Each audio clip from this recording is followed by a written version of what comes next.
আসসালামু আলাইকুম, welcome to English apps. সুপ্রিয় শিক্ষার্থী বন্ধুরা, আজ আমরা ষষ্ঠ শ্রেণীর চতুর্থ সপ্তাহের বিজ্ঞান অ্যাসাইনমেন্টের সলিউশন নিয়ে ক্লাসটি করব।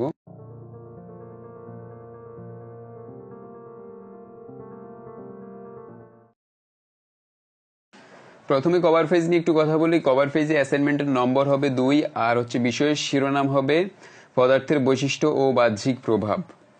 আর সিলেবাস নিয়ে কথা বলবো। তোমাদের চতুর্থ সপ্তাহের সিলেবাসে সপ্তম অধ্যায় থেকে প্রশ্ন করা হয়েছে।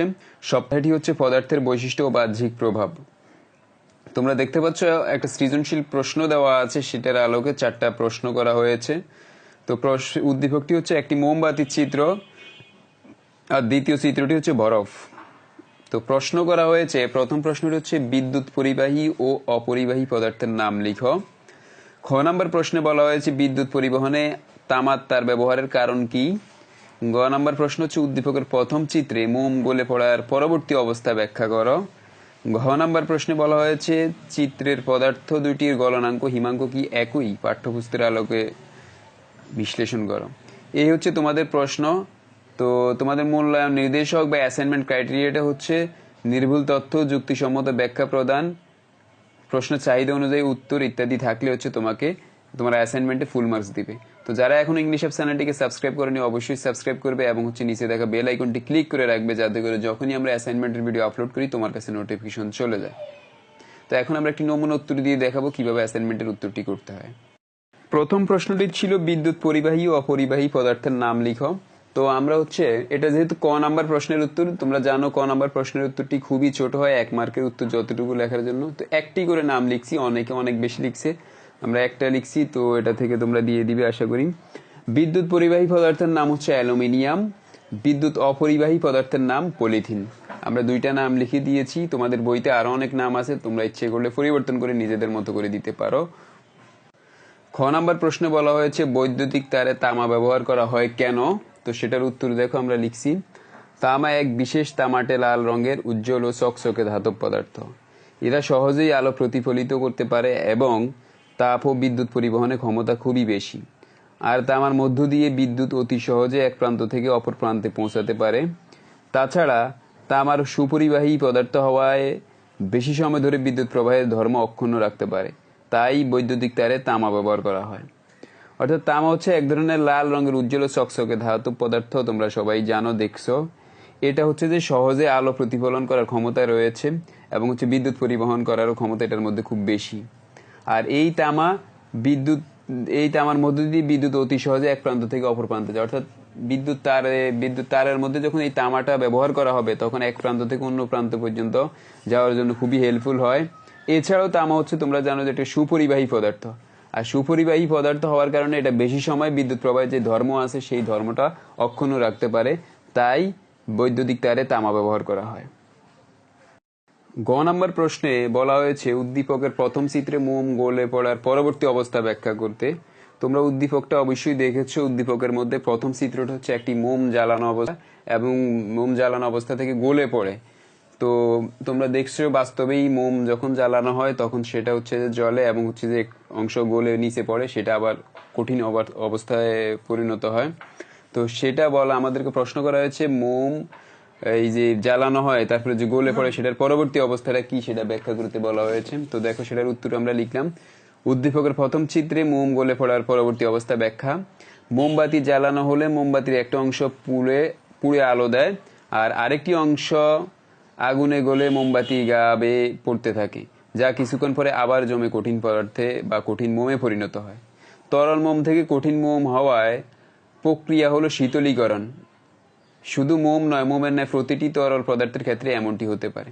অর্থাৎ বিষয়টা হচ্ছে যে তোমরা দেখছো যে মোমবাতি যখন জ্বালানো হয় তখন এটার একটি অংশ আগুনে গলে মোমবাতির গা বেয়ে নিচে পড়ে এবং কিছুক্ষণ পরে যখন নিচে যে অংশ পড়ে সেটা আবার জমাট বেঁধে শক্ত হয়ে যায়, অর্থাৎ আবার শক্ত মোমে পরিণত হয়। তরল মোম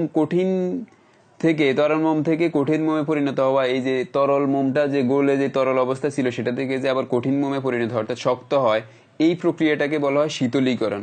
শুধু মোম নয়, মোমের ন্যায় যেই কোনো তরল পদার্থই যদি এরকম গলিত অবস্থা থেকে যদি এরকম কঠিন অবস্থা পরিণত হবে, এই প্রসেসটা যদি থাকে তাহলে এই প্রক্রিয়া হবে মোমের মতো। সব তরল পদার্থই এই কঠিন পদার্থে পরিণত হবে। ঘ নাম্বার প্রশ্নে আমাদেরকে বলা হয়েছে উদ্দীপকে বর্ণিত দুইটি চিত্রের গলনাঙ্ক হিমাঙ্ক কি একই, পাঠ্যপুস্তকের আলোকে ব্যাখ্যা করো। তো তোমরা উদ্দীপকে দুইটা চিত্র দেখছো, প্রথম চিত্রটি হচ্ছে মোমবাতির মোমের আর দ্বিতীয় চিত্রটি হচ্ছে বরফের। তো এখন আমাদেরকে প্রশ্ন করা হয়েছে দুইটা চিত্রেরই এই গলনাঙ্ক হিমাঙ্ক একই কিনা সেটা পাঠ্যপুস্তকের আলোকে ব্যাখ্যা করতে। তো আমরা এখন পাঠ্যপুস্তকের আলোকে সেই ব্যাখ্যাটা করব। দেখো আমি উত্তর লিখছি, যে তাপমাত্রায় কোনো কঠিন পদার্থ তরলে পরিণত হয় সেই তাপমাত্রাকে ওই পদার্থের গলনাঙ্ক বলে। অর্থাৎ যেই তাপমাত্রায় কোনো কঠিন পদার্থ যখন তরল পদার্থে পরিণত হয়, যেমন মোম গলে আবার শক্ত হয়, এটা হচ্ছে যে ওই পদার্থের গলনাঙ্ক। মোম একটি অধাতব কঠিন পদার্থ। মোমের অণুগুলোর মধ্যে যে আন্তঃআণবিক শক্তি থাকে তা 57 ডিগ্রি তাপমাত্রায় ভেঙে যায়, অর্থাৎ মোম গলে যায়। অর্থাৎ মোমের মধ্যে যে অণুগুলো থাকে সেগুলো মধ্যে থেকে যে আন্তঃআণবিক শক্তিটা থাকে সেটা 57 ডিগ্রি তাপমাত্রা ভাঙে এবং তারপর আস্তে আস্তে গলে যায়। অপরপক্ষে বা আবার যে তাপমাত্রায় কোনো তরল পদার্থ কঠিন পদার্থে পরিণত হয় সেই তাপমাত্রাকে হিমাঙ্ক বলে। অর্থাৎ তরল পদার্থ যেমন পানি, এটা একটা তরল পদার্থ, এটা কঠিন হয়ে বরফে রূপান্তরিত হয়, সেটা হচ্ছে হিমাঙ্ক। মোম 57 ডিগ্রি তাপমাত্রায় গলে তরলে পরিণত হয়। তরল অবস্থায় মোমের তাপমাত্রা 57 ডিগ্রির বেশি থাকে।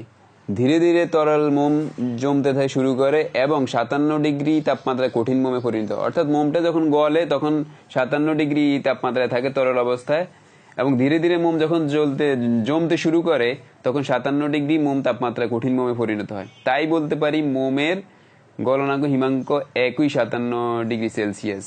কিন্তু পানির হিমাঙ্ক 0 ডিগ্রি সেলসিয়াস, তাহলে পানির গলনাঙ্কও কিন্তু 0 ডিগ্রি সেলসিয়াস। কোনো একটি বস্তুর তাপমাত্রা যদি হিমাঙ্কের উপরে থাকে এবং তা পারিপার্শ্বিক তাপমাত্রার চেয়ে বেশি হয়, তবে পারিপার্শ্বিক তাপমাত্রায় বস্তুটিকে রেখে দিলে তা ধীরে ধীরে তাপ হারাতে থাকে, ফলে এর তাপমাত্রা কমতে থাকে এবং তাপমাত্রা যখন হিমাঙ্কে চলে আসে তখন এটি কঠিন পদার্থে পরিণত হয়। অতএব উদ্দীপকে বর্ণিত দুটি পদার্থের গলনাঙ্ক হিমাঙ্ক একই, এটা আমরা বুঝতে পারলাম। এই হচ্ছে তোমাদের বিজ্ঞান অ্যাসাইনমেন্ট, ষষ্ঠ শ্রেণীর 4র্থ সপ্তাহের বিজ্ঞান অ্যাসাইনমেন্টের সলিউশন আমরা আমাদের মতো করে দিয়েছি তোমাদের পাঠ্যপুস্তকের আলোকে। তো তোমরা এটা থেকে আইডিয়া নিয়ে নিজেদের মতো করে লেখার চেষ্টা করবে এবং নিজেদের মেধাটা ঘাটানোর চেষ্টা করবে। আমাদের ক্লাস যদি ভালো লাগে অবশ্যই ইংলিশ অ্যাপ চ্যানেলকে সাবস্ক্রাইব করবে এবং নিচে দেখা বেল আইকনটি ক্লিক করে রাখবে, যাতে করে যখনই আমরা অ্যাসাইনমেন্টের ভিডিও আপলোড করি তোমাদের কাছে নোটিফিকেশন চলে যায়। তোমরা জেনে আনন্দিত হবে যে ইংলিশ অ্যাপ চ্যানেলে ষষ্ঠ থেকে দ্বাদশ শ্রেণী পর্যন্ত ক্লাসেরই হচ্ছে ইংলিশ গ্রামারের উপর আমাদের নিজস্ব পদ্ধতিতে নিজস্ব টেকনিকে ইউনিক টেকনিকে শিটের মাধ্যমে হচ্ছে যে আমরা ক্লাস নিয়ে থাকি। তো সেই ক্লাস পাওয়ার জন্য, ইংলিশ গ্রামারের ক্লাস পাওয়ার জন্য অবশ্যই ইংলিশ অ্যাপ চ্যানেলকে সাবস্ক্রাইব করে ক্লাসের গ্রামার তুমি খুঁজে নেবে। আশা করি ইংলিশ নিয়ে আর কোনো সমস্যাই থাকবে না। তো সবাই ভালো থাকো, সুস্থ থাকো, আল্লাহ হাফেজ।